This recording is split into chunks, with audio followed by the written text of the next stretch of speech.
ప్రత్యేకమైన వర్తమానం బాప్తిసాన్ని గురించినటువంటి వర్తమానం. మత్తయి సువార్త 28వ అధ్యాయం వచనం 19 చదువుతున్నాను. 28:19. కాబట్టి మీరు వెళ్ళి సమస్త జనులను శిష్యులనుగా చేయుడి, తండ్రి యొక్కయు కుమారుని యొక్కయు పరిశుద్ధాత్మ యొక్కయు నామములోనికి వారికి బాప్తిసం ఇచ్చుచు. మార్కు సువార్త 16వ అధ్యాయం. నాతో పలకండి అమ్మ, అందరూ పలకండి. మాట్లాడితే మనసులోకి వెళ్ళిపోతాయి ఈ మాటలు. 16వ అధ్యాయం 15వ వచనం, 15-16. మరియు పలకండి అమ్మ అందరూ. నేను ముందు పలుకుతాను, తర్వాత మీరు పలకండి, సరేనా? ఓకే. మరియు మీరు సర్వలోకమునకు వెళ్ళి సర్వసృష్టికి సువార్తను ప్రకటించుడి.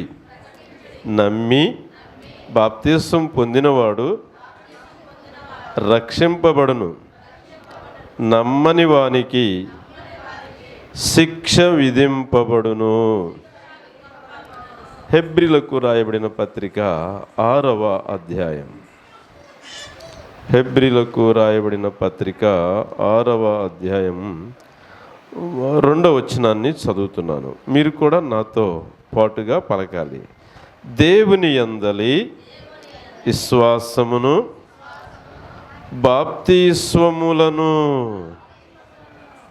బాప్తిస్వములను ఎఫెసీ పత్రిక 4వ అధ్యాయం. ఎఫెసీలకు రాయబడిన పత్రిక 4వ అధ్యాయం వచనం 5వ వచనాన్ని చదువుతున్నాను. ప్రభు ఒక్కడే, విశ్వాసం ఒక్కటే, బాప్తిస్వం ఒక్కటే. చిన్న ప్రార్థన చేద్దాం. కృపగల మా తండ్రి, పరిశుద్ధుడు అయిన దేవా, స్తోత్రమునైనా మొదటిగా మీ దీన దాసులను నిలుపుకొని చాలా శ్రేష్టమైన సంగతులు మీరు మాతో మాట్లాడుతూ వచ్చారు. అందును బట్టి స్తుతిస్తున్నాం. ఆ ఎన్న వాక్యాన్ని మా హృదయంలో భద్రపరచండి. వాక్యాన్ని అనుసరించడానికి సహాయం అందించండి.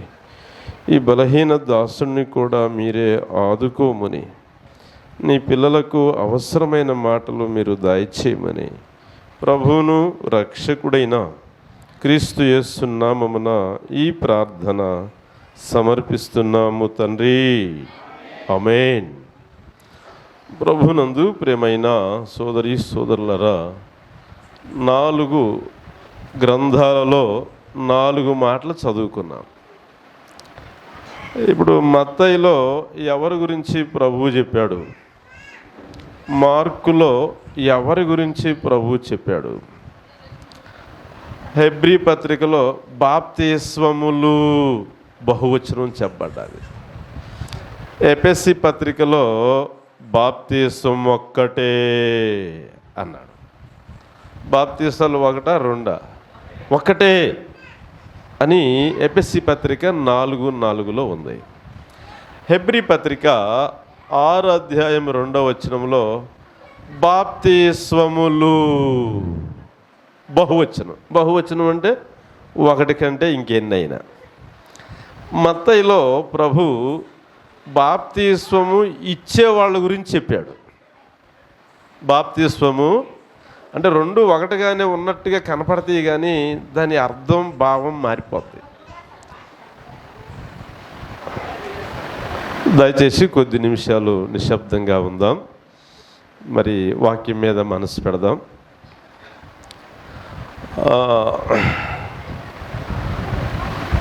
మత్తయిలో ఎవరి గురించి ప్రభు చెప్పాడు, మార్కులో ఎవరి గురించి ప్రభు చెప్పాడు, మార్కులో తీసుకునే వాళ్ళ గురించి చెప్పాడు, మత్తయిలో ఇచ్చేవాళ్ళ గురించి చెప్పాడు. బాప్తిసం ఎవరికి ఇవ్వాలి? శిష్యులుగా చేయబడిన తర్వాత బాప్తిసం ఇవ్వాలి అన్నాడు. మార్కులో ఎవరు తీసుకోవాలి? నమ్మి బాప్తిసం పొందినవాడు బాప్తిసం నమ్మి రక్షణ అంటే నమ్మి అంటే నమ్మి ఏం చేయాలి? నమ్మి బాప్తీసం పొందిన వాడు అన్నాడు. వాడు అంటే బాప్తీసం పొందేవాళ్ళ గురించి, మత్తయిలో ఇచ్చేవాళ్ళ గురించి చెప్పాడు. సరే, మంచిది. అయితే ఒక వచనంలోనేమో బాప్తీస్వములు అన్నాడు, ఏపీఎస్సిలోనేమో పత్రికలోనేమో బాప్తీస్వం ఒక్కటే అన్నాడు. అసలు బైబిల్లో ఎన్ని రకాల బాప్తీసాలు ఉన్నాయి? ఎన్ని రకాలు ఉన్నాయి? నేను ఒక్కొక్కటిగా జ్ఞాపకం చేస్తాను. బైబిల్ గ్రంథం రెండంచుల కలిగిన ఖడ్గం కదా. దేవుని వాక్యంలో నుండి నేను మీకు జ్ఞాపకం చేస్తాను. కొరింథీ మొదటి పత్రిక అధ్యాయం 10 వచనం, మొదటి వచనాన్ని మనం చదువుకుందాం. కొరింథీలకు రాయబడిన మొదటి పత్రిక 10 అధ్యాయం మొదటి వచనాన్ని చూద్దాం. సహోదరులారా, ఈ సంగతి మీకు తెలియకుండుట ఇష్టము లేదు. అదేదనగా, మన పితరులందరూ మేఘము క్రింద ఉండిరి, వారందరూ సముద్రములో నడిచిపోయిరి. అందరూ మోషేను బట్టి మేఘములోను సముద్రములోను ఏమొందారు? బాప్తీసం పొందిరి. అంటే పాత నిబంధన హెబ్రీ పత్రికలో చెప్పబడిన మాట, పాత నిబంధన గ్రంథంలో ఉన్న కొన్ని సంగతులను క్రోడీకరించి హెబ్రీ క్రైస్తవులకు ఆ గ్రంథకర్త తెలియజేస్తూ బాప్తీస్వములు అన్నాడు. అయితే గమనించండి, మోషేను బట్టి వారు మేఘములోను అంటే దేవుడు వారికి ప్రయాణ యాత్రలో పగలేమో మేఘస్తంభాన్ని ఇచ్చాడు. వారు మేఘము క్రింద ఉన్నారు, మేఘము వారిని ఆవరించి ఉన్నది. కాబట్టి వారు మేఘములోను అన్నాడు, సముద్రములోను అన్నాడు. అంటే ఇక్కడ రెండు బాప్తీసాలు కనబడుతున్నాయి. కనుక వాళ్ళు ఇశ్రాయేలీలు ఎర్ర సముద్రం దాటేటప్పుడు నిర్గమకాండం 14 అధ్యాయంలో 14-15 అధ్యాయాల్లో అటువైపు ఇటువైపు ఆ సముద్రపు నీరు గోడల వలె నిలిచాయి అని ఆ భాగంలో రాయబడ్డది. ఆ రిఫరెన్స్లన్నీ తీసి చదివితే సమయం ఎక్కువ అవుతుంది కాబట్టి ఆ విషయాన్ని మీరు అధ్యాయాల్లో మీరు చూసుకోవచ్చు. కనుక మేఘము క్రింద బాప్తీస్వము, 2 సముద్రములో బాప్తీస్వము. ఇక 3వ మాటగా నేను జ్ఞాపకం చేస్తూ ఉన్నాను. మత్తయి సువార్త అధ్యాయం 3, యోహానిచ్చిన బాప్తీస్వము. ఎవరు బాప్తీస్వం? ప్రభు అయిన అంటే యోహాను మత్తయి సువార్త 3వ అధ్యాయంలో స్నానికుడైన యోహాను కొంతమందికి బాప్తీసం ఇచ్చారు. ఆ బాప్తీసం కొంతకాలానికి తర్వాత అది చెల్లుబాటు కాలేదు. చూద్దాం దేవుని వాక్యంలో నుండి 3వ అధ్యాయం 6-7 వచనాలను చదువుదాం. మత్తయి సువార్త 3వ అధ్యాయం 6-7 వచనాలు. తమ పాపములు ఒప్పుకొనుచు యోర్దాను నదిలో అతని చేత బాప్తీసం పొందుచుండిరి. అతడు పరిసయ్యులలోను సద్దుకైలలోను అనేకులు బాప్తీసం పొందవచ్చుట చూచి అన్నాడు. అంటే ప్రభు అయిన యేసు క్రీస్తు వారు ఆయన రాకక మునుపు మార్గము సరళం చేయటానికి ఈ యోహాను అంటే ఆఖరి ప్రవక్తగా ఉన్నాడు. ఈ యోహాను యేసు ప్రభు మార్గాన్ని సిద్ధపరచటానికి ఆయన త్రోవలను సరళం చేయడానికి క్రీస్తు యేసుకి ముందుగా పాత నిబంధనలో ఉన్న ఇశ్రాయేలు జనాంగానికి వాక్యం చెప్పి వారి పాపాలను ఒప్పించి బాప్తీసం ఇచ్చాడు. మరి బాప్తీసం నేడు చెల్లుబాటు అవుతుందా? యోహానిచ్చిన బాప్తీసంలో యేసు నామము లేదు. ఇది గుర్తుపెట్టుకోవాలా. యోహానిచ్చిన బాప్తీసంలో ఏమీ లేదు, యేసు నామము లేదు అనటానికి లేఖనం ఏం చెబుతుందో నేను మీకు జ్ఞాపకం చేస్తాను. అపోస్తుల కార్యాల గ్రంథం 19వ అధ్యాయం. అపోస్తుల కార్యాల గ్రంథం 19వ అధ్యాయం మొదటి 2 వచనాలను చదువుతున్నాను, చూడండి. అపోల్లో కొరింథీలో ఉన్నప్పుడు జరిగినది ఏమనగా, పౌలు పై ప్రదేశాల్లో సంచరించి ఎఫెసునకు వచ్చినప్పుడు కొందరు శిష్యులను చూచి, మీరు విశ్వసించినప్పుడు ఆత్మను పొందితిరా? అని వారిని అడగగా వారు, పరిశుద్ధాత్ముడున్నాడన్న సంగతియే మేము వినలేదు అని చెప్పిరి. అప్పుడు అతడు, అలాగైతే మీరు దేనిని బట్టి బాప్తీసం పొందితిరని పొందితిరని అడుగగా వారు, యోహాను బాప్తీసమును బట్టియే. మీరు పరిశుద్ధాత్మను పొందారా? అసలు పరిశుద్ధాత్ముడు ఉన్నాడన్న సంగతే మాకు తెలియదు. అట్లయితే మీరు బాప్తీసం ఎలా పొందారు? మేము యోహాను ఇచ్చిన బాప్తీస్వాన్ని పొందాము అన్నారు. మరలా చెబుతున్నాను, యోహాను బాప్తీస్వంలో యేసు నామము లేదు అని గుర్తుపెట్టుకోవాలి. ఇప్పుడు చూద్దాం దేవుని వాక్యములో నుండి 3వ వచనం. అప్పుడు అతడు, అలాగైతే మీరు దేనిని బట్టి బాప్తీసం పొందితిరని అడగగా వారు, యోహాను బాప్తీసమును బట్టియే అని చెప్పిరి. అందుకు పౌలు, యోహాను తన వెనక వచ్చువాని యందు అనగా యేసునందు విశ్వాసం ఉంచవలనని ప్రజలతో చెప్పుచు మారు మనసు విషయమై బాప్తీసమిచ్చునని చెప్పాను. యోహాను ఏమన్నా అంటే, బాప్తీసం ఇస్తా, నా వెనక ఒక మనుషుడు ఉన్నాడు. ఈ సంగతి మనం మత్తయి సువార్త 3వ అధ్యాయంలోనే మనకు తగులుతుంది. నా వెనక ఒక మనుషుడు వచ్చుచున్నాడు, ఆయన నాకంటే చాలా ప్రాముఖ్యుడు, అతని చెప్పులు మోయటానికి కూడా నేను అర్హుణ్ణి కాను. మీరు కాబట్టి ఆయన యందు విశ్వాసం ఉంచితే మారు మనసు విషయమై బాప్తీసం ఇచ్చునని చెప్పాను. ఇప్పుడు 5 చదవాల. వారు ఆ మాటలు విని ప్రభువైన యేసు నామమున బాప్తీస్వము పొందిరి. ఇది పట్టుకోవాలి. యోహాను బాప్తీసం ఇచ్చాడు, కానీ అది యేసు నామములో ఇచ్చిన బాప్తీస్వము కాదు అని గుర్తుపెట్టుకోవాలి.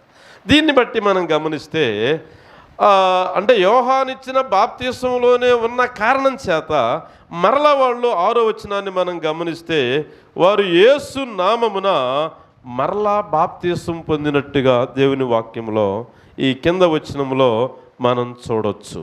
కనుక ఇప్పటికీ 3: 1 మేఘములో, అందరూ చెప్పండి, ఎక్కడ? మేఘములో. 2 సముద్రములో. 3 యోహానిచ్చిన బాప్తీస్వము అని గుర్తుపెట్టుకోవాలి. 4 ప్రభువైన యేసుక్రీస్తు పొందిన బాప్తీసం. ఇది ప్రత్యేకమైనది. నువ్వు బాప్తీసం పొందినా, నేను బాప్తీసం పొందినా, మనం బహిరంగ సాక్ష్యం కొరకు నేను మారు మనసు పొందాను, నా పాపాలు క్షమించబడ్డాయి అనేదానికి బహిరంగ సాక్ష్యంగా మనం బాప్తీసం తీసుకున్నాము. కానీ యేసుక్రీస్తు పొందిన బాప్తీస్వము ప్రత్యేకమైనది. కనుక యేసు ప్రభు ఎందుకు ఆయన బాప్తీసం తీసుకోవాల్సినంత అవసరం ఉందంటారా? ఉందా?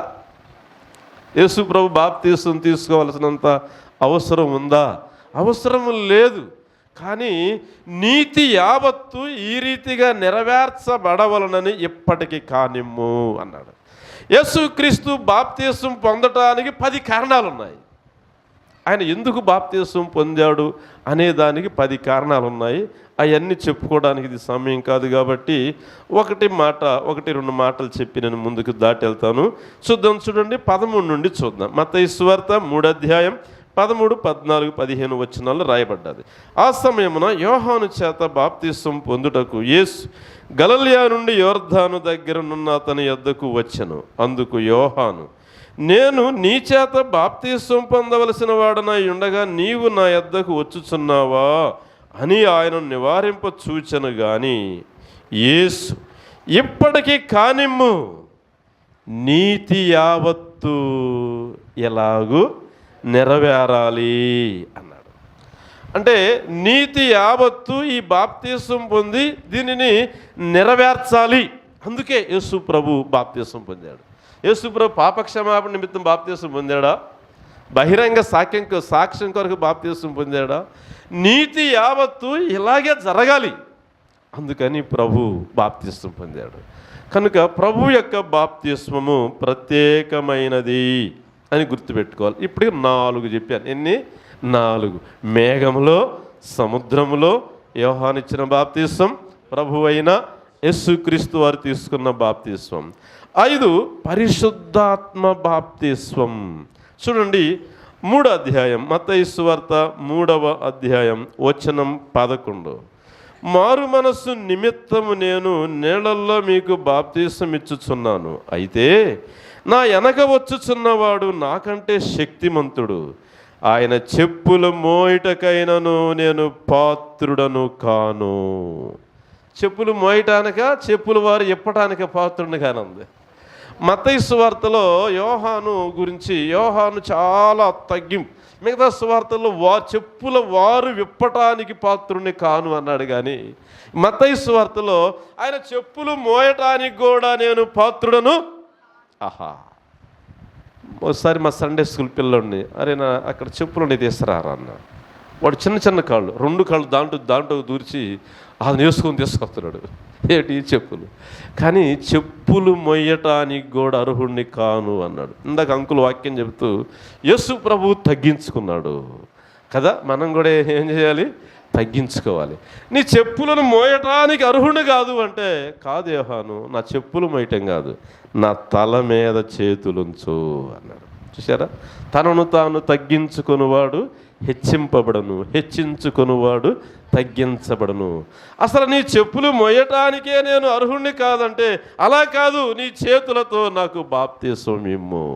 ఈ గొప్ప అంటే యేసు ప్రభుకే బాప్తీసం ఇవ్వగలిగినటువంటి గొప్ప భాగ్యం యోహానికి దొరికింది. దేవుని నామానికి స్తోత్రం. అందుచేత ఈ 11వ వచనంలో పరిశుద్ధాత్మలో బాప్తీసం. దేంట్లో? ఇది ఎప్పుడు జరుగుతుంది? పరిశుద్ధాత్మ బాప్తీస్వము ఎప్పుడు జరుగుతుంది? ఎలా జరుగుతుంది?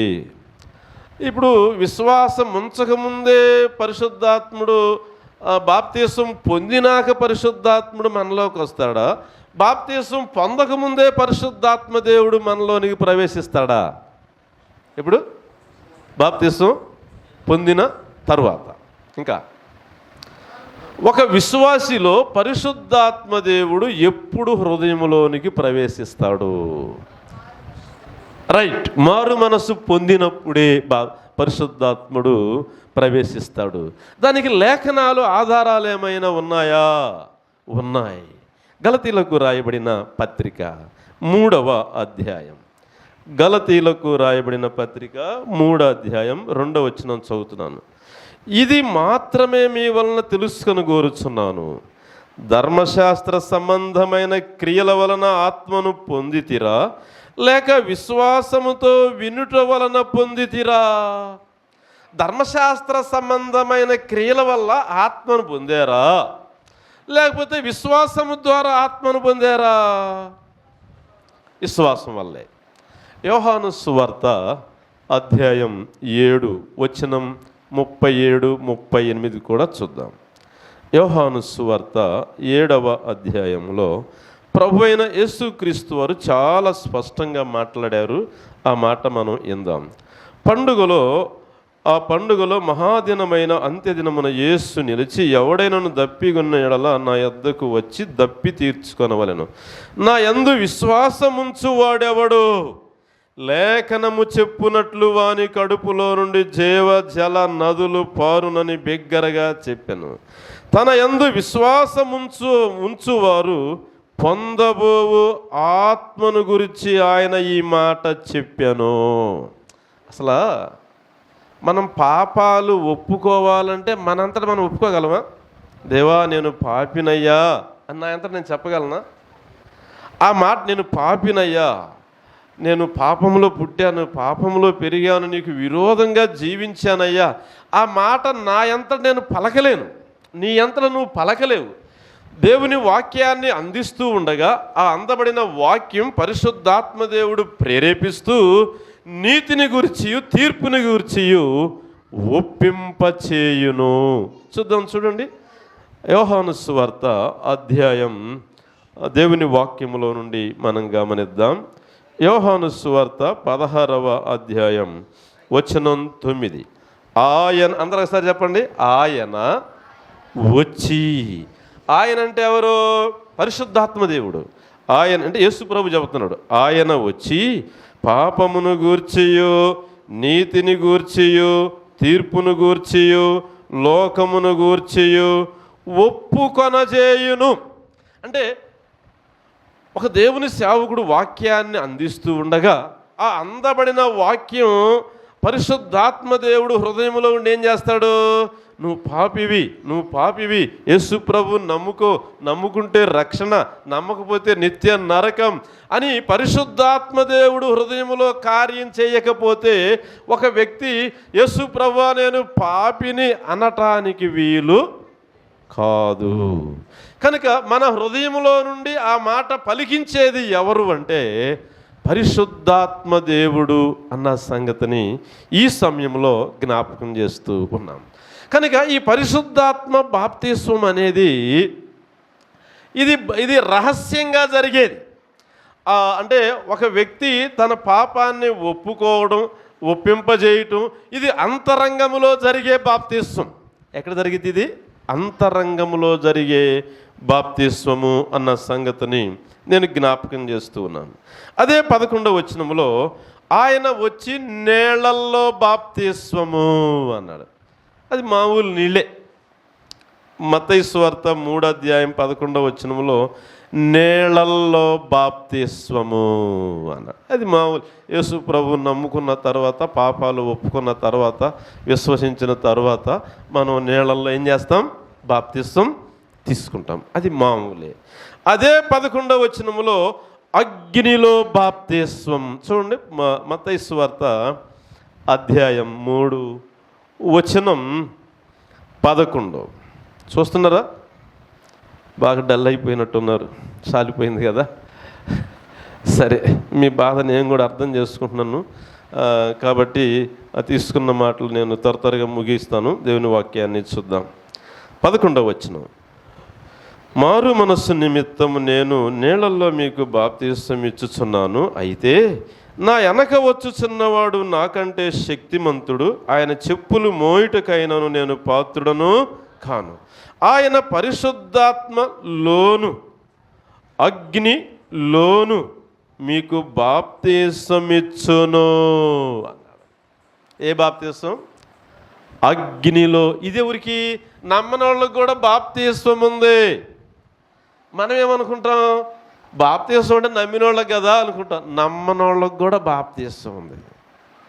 అగ్నిలో బాప్తిస్వము అంటే ఎవరైతే యేసు ప్రభువుని నమ్మరో, పాపక్షమాపణ పొందరో, దైవజనులు భారంతో కన్నీటితో వీధుల్లో ఎన్నో నిందలు, శ్రమలు, హేళనలు, ఎగతాళ్ళు, అపహాస్యాలు, అవమానాలు భరిస్తూ పోరాటంతో సువార్త ఎంత ప్రకటించినా వినకుండా పెడచెవుని పెట్టి ఇష్టానుసారంగా జీవిస్తే ఈ నమ్మని వారికి, సువార్తకు వ్యతిరేకంగా ఉన్నవారికి